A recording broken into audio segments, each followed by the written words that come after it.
Soyez les bienvenus sur le plateau Télé FHP Direct depuis Santexpo, édition 2023.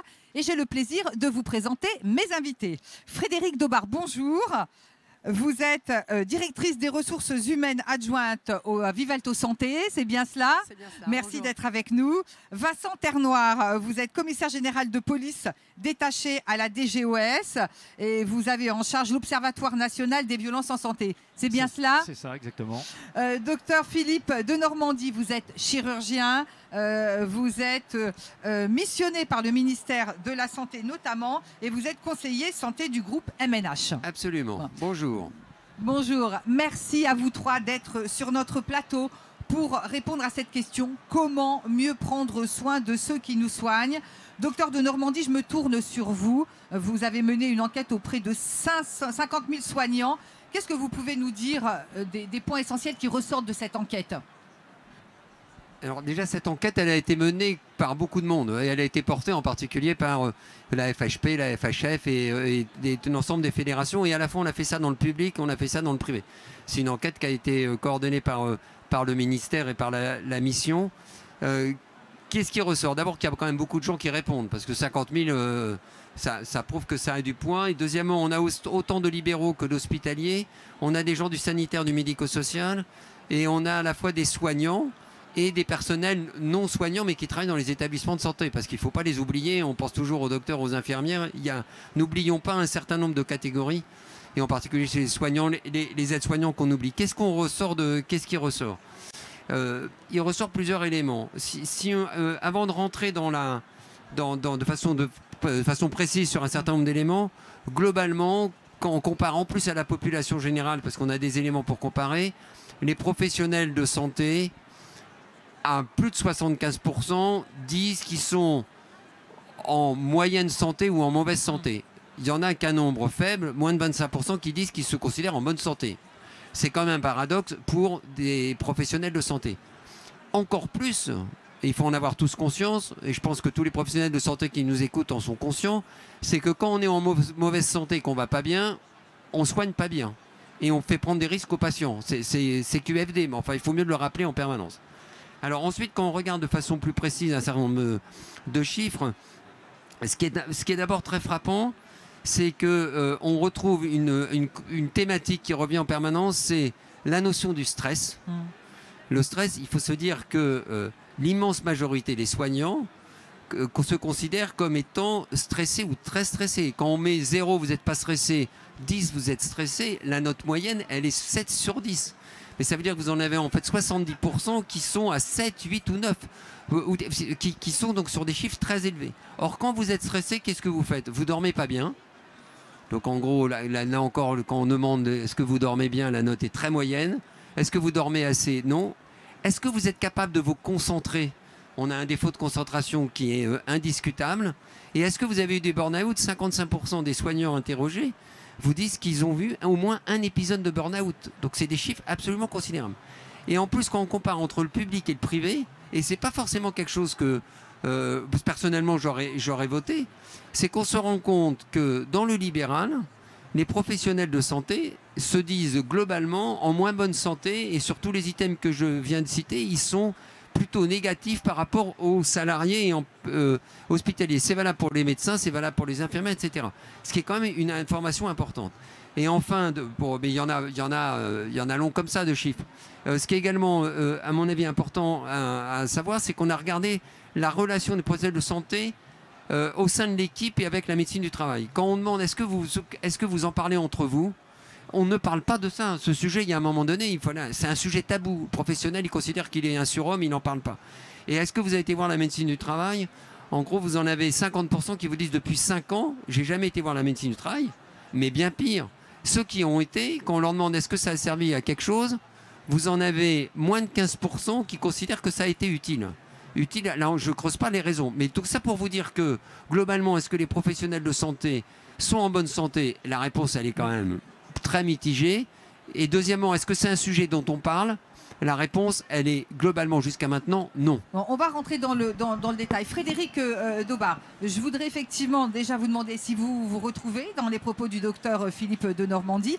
Et quelles sont les mesures que vous avez mis en place au sein de votre groupe? Et je vous demanderai, Vincent Ternoir, d'aborder un autre sujet que celui des violences faites aux professionnels de santé. Frédéric Daubard, je vous en prie. Oui, alors effectivement, bien évidemment, on retrouve des notions que le docteur de Normandie a évoquées, notamment le stress chez les soignants, qui est grandissant et sur lequel nous travaillons, nous en tant que Vivalto Santé, vraiment la réduction de la charge mentale des soignants aujourd'hui pour qu'ils se consacrent aux patients, à ce qu'ils sont en train de faire au moment où ils soignent.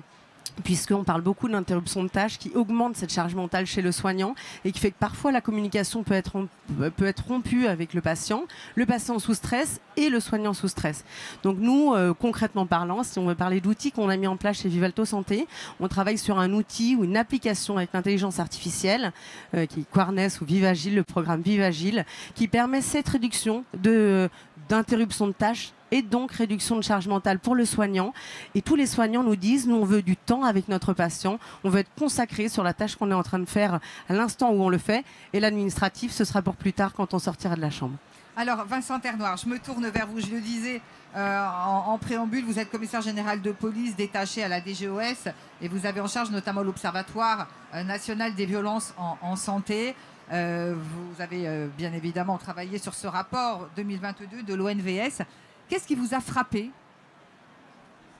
Alors je dirais que la violence touche à la qualité de vie au travail, et touchant à la qualité de vie au travail, elle touche à la qualité des soins. Je partage tout à fait votre analyse.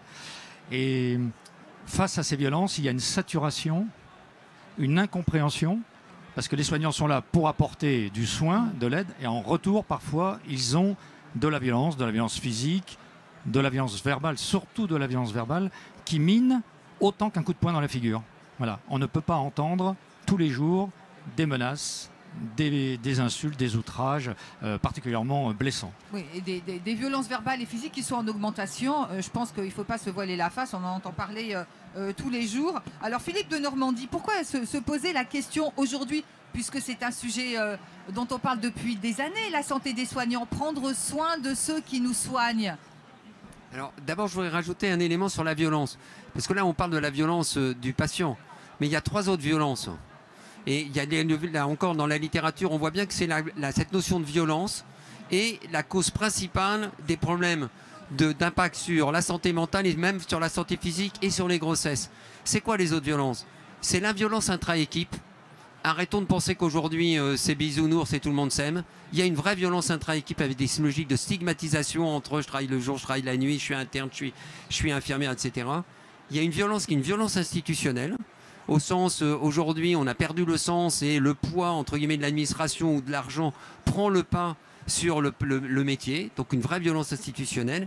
Et puis ensuite, on a un métier qui est violent. Enfin, je veux dire, avoir un malade qui claque entre ses doigts et qui meurt, c'est violent. Donc en fait, c'est l'accumulation de ces violences qui, au jour d'aujourd'hui, sont le mot le plus important qui entraîne autant de symptômes. Donc je trouve que c'est vraiment très important d'intégrer cette notion de cette violence dans sa globalité. Et si on ne traite pas tous ces aspects de cette violence, eh bien on voit bien on sera toujours à mi-chemin pour pouvoir améliorer réellement la situation.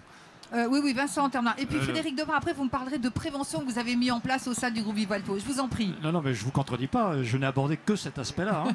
Mais l'ONVS aborde tous les types de violences, violence interne, violence externe, violence entre patients, qui rejaillit aussi sur les personnels soignants et qui doivent jouer, je veux dire, la police ou la gendarmerie pour calmer les gens. Voilà, donc, et tout secteur est touché par la violence. Il n'y a pas que la psychiatrie, la gériatrie ou les urgences, mais même la maternité ou d'autres. Voilà. Et vous évoquiez tout à l'heure aussi des personnels administratifs. Ils sont aussi pris en compte parce qu'effectivement, on vient déverser sur eux tout ce qu'on n'a peut-être pas pu déverser comme violence sur notamment des médecins, par exemple, ou d'autres professions. Frédéric Daubard, je vous en prie. Oui, alors effectivement, bien évidemment, force est de constater que cette violence, notamment verbale, on en parlait tout à l'heure, mais elle est parfois plus difficile à traiter parce qu'un petit peu moins palpable, néanmoins très importante pour les soignants. Alors, ce qu'on essaye de faire, c'est de prendre en considération, bien évidemment, la parole des soignants, Donc on a lancé une expression ouverte qui est une série de questions, une cinquantaine de questions, dont 2 questions étaient tournées vers le fait d'avoir déjà été confronté à une situation de violence ou une situation complexe vis-à-vis d'un patient ou de la famille, mais également des violences intra-équipe qui peuvent exister. Donc là c'était le premier l'année dernière, donc ce sera un peu notre T0. Difficile aujourd'hui de voir l'évolution, mais ce qui est sûr c'est que pour prévenir il faut communiquer. Il faut communiquer et former.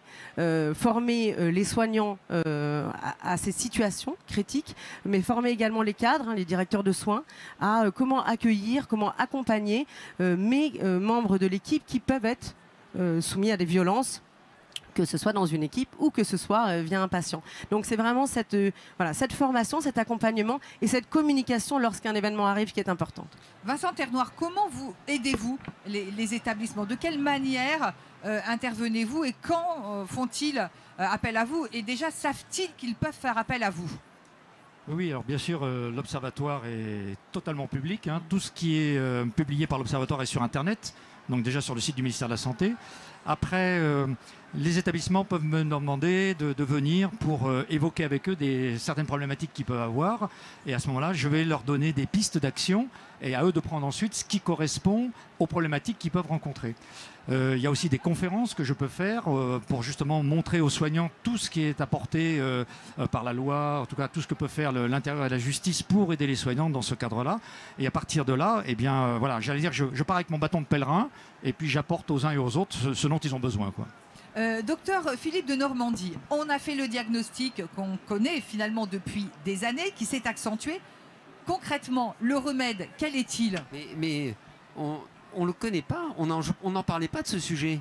Nulle part, ce sujet de la santé des professionnels de santé, vous n'avez aucun indicateur. J'avais de nombreuses responsabilités. Jamais on en parle dans un directoire, au sein d'un UCME, etc. C'est un sujet, la santé des professionnels de santé, qui jusqu'à maintenant est un sujet tabou. C'est le Covid qui a mis en Non, évidence? c'est pas le Covid, c'est le fait que...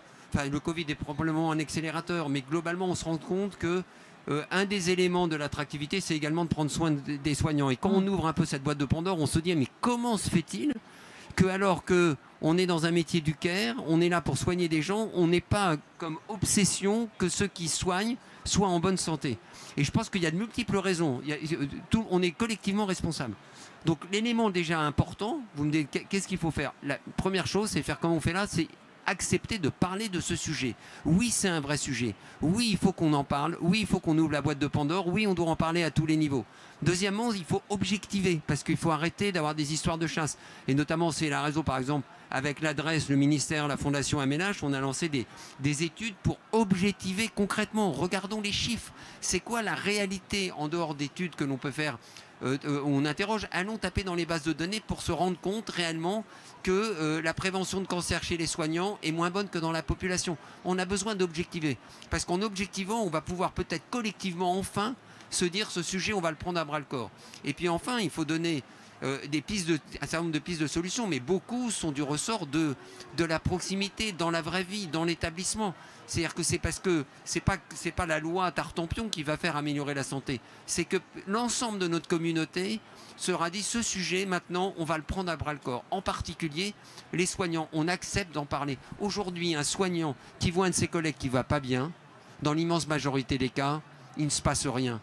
Parce qu'on n'ose pas, on a l'impression que si on accompagne un soignant qui ne va pas bien, on va être dans la dénonciation.